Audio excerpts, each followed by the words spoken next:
yang diungkapkan di dalam sebuah puisi untuk direnungkan. Kita mengerti mengapa Yesus mati dan untuk siapa dan apa Ia bangkit. Itulah berita Paskah yang mestinya kita renungi dan kita hayati. Dan karena itu kita pun harus mampu bicara dan bilang seperti Maria bilang begini, aku sadar hidupku penuh cacat celah, karena itu aku tak ingin jauh daripadanya.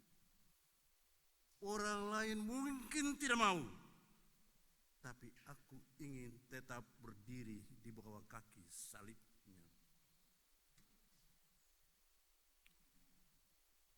Andai penghayatan itu ada di semua hati jemaat Tuhan, jemaat kategori TNI Angkatan Darat Pinir Benteng Atas, betaya sangat yakin bahwa ketong semua akan datang dan mungkin gedung ini tidak mampu untuk menampung ketong. Kalau ketong punya penghayatan, pengertian, pemahaman sama seperti Maria Magdalena. Bahkan ia bersaksi, air mataku dan minyak yang aku gunakan tak mampu untuk mencuci, tapi aku terus dan terus. Luar biasa. Mudah-mudahan kehadiranmu, kehadiranku saat ini adalah karena kita menghayati benar makna dari kematian itu dan maksud dari kebangkitan itu, sehingga ia menyuruh Maria Magdalena dan perempuan-perempuan itu, pergilah, katakanlah kepada Petrus dan saudara-saudaramu, nantikanlah aku di Galilea, aku mendahului mereka di sana. Bapak Ibu, saudara-saudara yang kekasih dalam Tuhan Yesus Kristus, bacaan firman Tuhan hari ini hendaknya kiranya menggelitik hati kita semua, membangkitkan kesadaran kita semua bahwa marilah kita belajar dari perempuan-perempuan itu. Ketika yang laki-laki itu, orang-orang hebat itu, orang-orang pintar itu, orang-orang yang suka bicara banyak itu, semua lari. Ketika Yesus tertangkap dan tersalib, tapi perempuan-perempuan itu tetap setia tawa, melangkah, bahkan melangkah pasti. Mereka mempersiapkan apa yang harus mereka persiapkan, sehakikat dengan tanggung jawab mereka. Ingat, seiring dengan tanggung jawab mereka sebagai perempuan dalam tradisi Israel atau tradisi Yahudi, kalau orang mati, maka hari-hari berikutnya adalah kewajiban perempuan untuk mengkafani, adalah kewajiban perempuan untuk merempahi dan membuat wangi mayatnya supaya tidak cepat busuk dan harum adanya. Dan itulah yang dilakukan oleh perempuan-perempuan ini. Ketika laki-laki punya semangat patah, karena gurunya, orang yang mereka harapkan tertangkap dan mereka menyaksikan penderitaan itu. Ketika jalan salib digelarkan di sektor dari hanya sepanggal cerita, ada orang juga yang terenyuh sampai mencucurkan air matanya. Apalagi kalau kita sendiri yang memandang itu, bagaimana ia ditampar, bagaimana ia diludahi, bagaimana ia dicaci maki, bagaimana ia dicambuk, dan pada akhirnya bagaimana ia dimakotai, diberi baju ungu, dimakotai, dipaku kaki dan tangannya, dan ditusuk lambungnya. Saudara-saudara yang kekasih dalam Tuhan kita Yesus Kristus, Gereja Protestan Maluku menyikapi kehidupan aktual umat dan kondisi real bangsa, negara, bahkan dunia. Lalu mengangkat tema ada kuasa di balik batu yang terguling. Batu yang dikhawatirkan, batu yang ditakutkan oleh perempuan-perempuan itu ketika mereka berjalan dari rumah, karena memang mereka punya hati yang meluap-luap dan semangat yang luar biasa karena rasa cinta dan kasih sayang kepada orang yang begitu besar perhatian dan kepeduliannya kepada mereka. Mereka tidak pernah berpikir bahwa kubur itu ada batu besar yang sulit untuk digeserkan. Nanti sudah dekat, menurut cerita kita ya, bacaan kita, baru mereka bercakap, ya siapa nanti yang akan tolong kita untuk menggeserkan batu itu. Tapi ternyata Bapak Ibu, saudara-saudara, selangkah mendekat, batu kubur telah terguling. Batu kubur itu adalah batu yang dijaga oleh prajurit-prajurit Romawi dengan kelengkapan senjata. Batu kubur itu adalah batu yang telah dimeteraikan dengan meterai kerajaan dan kekaisaran dan mempunyai kekuatan hukum yang tidak bisa dapat diganggu gugat oleh apa dan siapapun. Dunia Romawi ya, dan orang-orang yang ada di sekitar itu semua tidak punya kuasa untuk melakukan sesuatu terhadap batu yang sudah dimeteraikan dan prajurit-prajurit yang lengkap dengan persenjataan menjaga kubur dan batu itu. Tanpa mereka sadari ada kuasa. Ada kuasa yang akan menjungkir balikan batu itu. Ada kuasa yang mematahkan kedahsyatan dan kehebatan kerajaan Romawi dan prajurit-prajurit itu. Sehingga kalau kita baca seluruh Injil ya, seluruh Injil, Matius, Markus, Lukas, Yohanes, maka dikatakan bahwa ketika itu terjadi, prajurit-prajurit yang hebat dan sombong itu, yang angkuh itu, mereka sangat ketakutan, gemetar, dan mereka seperti orang mati karena mereka sempung kekuatan, lemas semuanya menyaksikan peristiwa itu. Dasarnya siapa? Allah Tuhan kita. Dasarnya siapa? Dia yang mereka kurung di dalam kubur itu. Yang oleh karena kuasa Dia dan Allah Bapaknya, batu yang punya kekuatan itu terguling. Sanggup untuk menahan dan karena itu malaikat itu bertanya kepada perempuan-perempuan itu, mengapa kamu mencari yang hidup di antara yang mati? Pertanyaan ini hendaknya menggelitik hati Bapak, Ibu, Saudara, dan beta semua orang. Mengapa mencari yang hidup di antara yang mati? Mengapa mencari keselamatan, mencari kesembuhan, mencari kekuatan, mencari penghiburan di tempat-tempat yang sebenarnya hanya membawa kesengsaraan dan kematian? Orang sering ke kubur, orang sering ke tempat-tempat keramat, mungkin ke pusat pulau, kalau orang di Nusa Laut, ya. Orang ke gunung-gunung tanah, ya. Ke mata rumah tua, tiang bermula, dan segala macam. Tapi sesungguhnya ketika kaki kita melangkah dan sampai di situ, Tuhan bilang, mengapa kamu mencari yang hidup di antara yang mati? Ini yang mesti menjadi perenungan kita semua. Sebab karena mencari yang hidup di antara yang mati, maka hidupku menjadi sia-sia dan tak berarti. Tapi kalau mencari yang hidup untuk kehidupan di dalam Dia Yesus yang bangkit itu dan Allah Bapaknya, pasti. Bapak, Ibu, dan saudara-saudara yang dikasihi dan diberkati oleh Tuhan, Paskah bukanlah berita omong kosong seperti yang direkayasa oleh imam kepala dan ahli Taurat dan orang-orang perisi, lalu membayar pegawai prajurit-prajurit Romawi itu dan katakanlah kepada orang-orang di seluruh Yerusalem ini bahwa ketika kami ini jaga lala dan kami sono, mungkin juga Manggarong, lalu murid-murid Yesus telah datang ambil jenazahnya dan dibawa entah kemana. Itu hoas. Seperti hoas-hoas zaman sekarang ini juga sangat dahsyat dan luar biasa hebatnya, ya.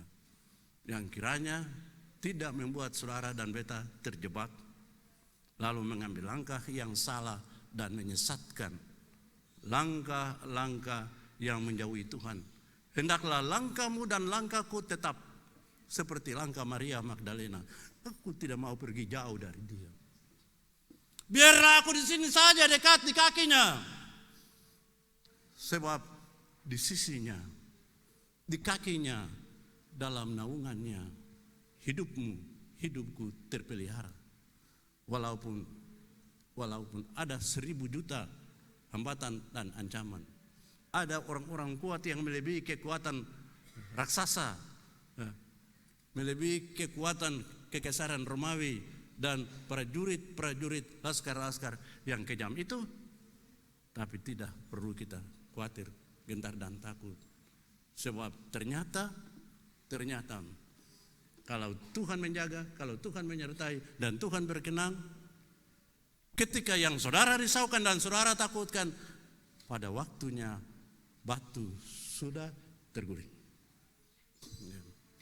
Batu itu mematikan dan sangat mematikan. Dan ingatlah Bapak Ibu saudara-saudara, masih banyak dan terlalu banyak batu-batu dalam kehidupan kita. Dan terkadang orang senjatuh karena batu besar alam seperti batu penutup kubur Yusuf Arimatea yang di dalamnya ada Yesus. Tetapi orang bisa tersandung dengan batu kecil saja. Dan dengan batu yang paling kecil saja Daud bisa membunuh Goliat. Dari tidak tergantung batu besar atau batu kecil, hati-hati. Banyak dan sangat banyak batu-batu dalam kehidupan kita, keluarga kita, rumah tangga kita, jemaat kita, persekutuan kita selaku persekutuan bermasyarakat, persekutuan dalam bekerja, dalam berdinas, sebagai polisi, sebagai tentara, sebagai aparat sipil negara, hati-hati. Terlalu banyak batu-batu yang bisa membuat Anda tergelincir dan jatuh. Kita ingat dulu di STT ini, di UKIM ini, almarhum pendeta William Davids, ketika antum hampir jatuh di kantor sinode karena kuli pisang, antum sampai di kampus, antum memulai, kalian tebak, orang itu jatuh dan binasa karena sesuatu yang besar ataukah sesuatu yang kecil? Mana yang lebih dahsyat? Semua bingung cari, kata yang. Lalu antum mulai cerita, antum tadi jatuh hampir mati hanya karena kuli pisang kecil. Itu bahaya, dan bahaya. Hanya perkara kecil tapi bisa membawa kematian dalam kehidupan kita semua. Pegang sungguh erat Tuhan. Berdiri di kaki Yesus. Sembahyang tidak berkeputusan. Wahai perempuan-perempuan janda, anak-anak yatim, piatu, juga duda-duda, supaya jangan sampai bingung, bajang sabaran masuk salah lubang. Ya. Kenyataannya seperti itu yang sekarang ini terjadi di mana-mana.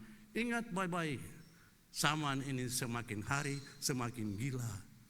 Tantangan, ancaman semakin luar biasa dahsyatnya. Berdoalah dan berdoalah. Dan karena itu Tuhan Yesus, ya, ketika menjelang saat-saat penangkapannya, dia bilang kepada murid, tidakkah kamu sanggup berjaga sejam saja dengan aku? Di manakah mereka semua yang harus dengan sukacita luar biasa mengeluhkan dia? Saat ia masuk Yerusalem, mereka bicara dan mereka menyanyi, Hosiana, Hosiana, dia yang datang dalam nama Tuhan. Tapi ketika mereka mendengar, bebaskanlah Barabas dan salibkanlah dia, dong lari semua. Apalagi dong lihat antum sudah dapat tangkap, antum sudah dapat pukul, sudah dapat cambuk, dapat tampeleng dan segala macam. Lebih sadis lagi ketika melihat darah menguncur. Hanya perempuan-perempuan yang setia. Semoga perempuan-perempuan di jemaat kategori TNI Angkatan Darat PNL Benteng Atas adalah juga sosok perempuan yang setia.